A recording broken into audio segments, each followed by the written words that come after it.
ہاں اس طرح یہ بھی سنا ہے کہ شیخ مرید کو سنوار کر ہی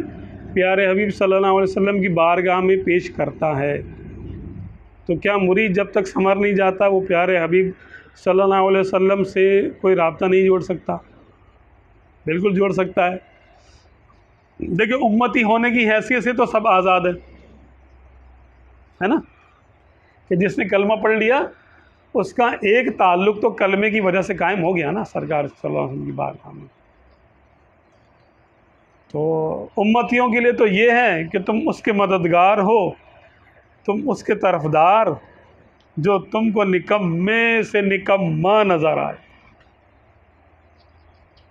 ایک امتی ہونے کی حیثیت سے تو وہ جا رہا ہے، لیکن ایک ہے کہ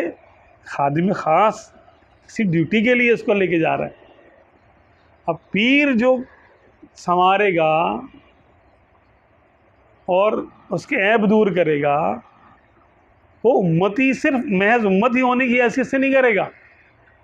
بلکہ وہ بارگاہ مصطفی میں پہنچنے کے آداب سکھائے گا اس کو،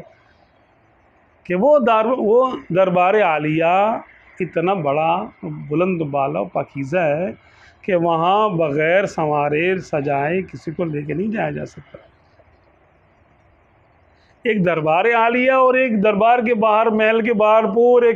کھیت میں کسان کام کر رہے ہیں، موچی ہے، چور ہیں، اچکی ہے، شہر کے اندر بہت سارے لوگ ہیں، اور ایک بادشاہ کا دربار بھی ہے اس شہر میں، اور اس کے اندر دربار میں خاص لوگ بیٹھے ہوئے ہیں۔ تو اگر اس دربار میں جانا ہے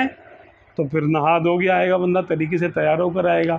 اور اگر باہر ہیں تو بادشاہ خود آ جائے تو کسی سے بھی بات کر لے آ کر، اس کا تو مسئلہ نہیں ہے، یہ بات ہے۔ تو عام امت جو ہے وہ عام رعایا کی طرح ہے، اور جو مرید ہو جاتے ہیں ان کا مقصد یہ ہوتا ہے کہ ہم کسی حیثیت میں سرکار کی بارگاہ میں پیش ہوں، پڑھے لکھے ہو کے نا ذرا۔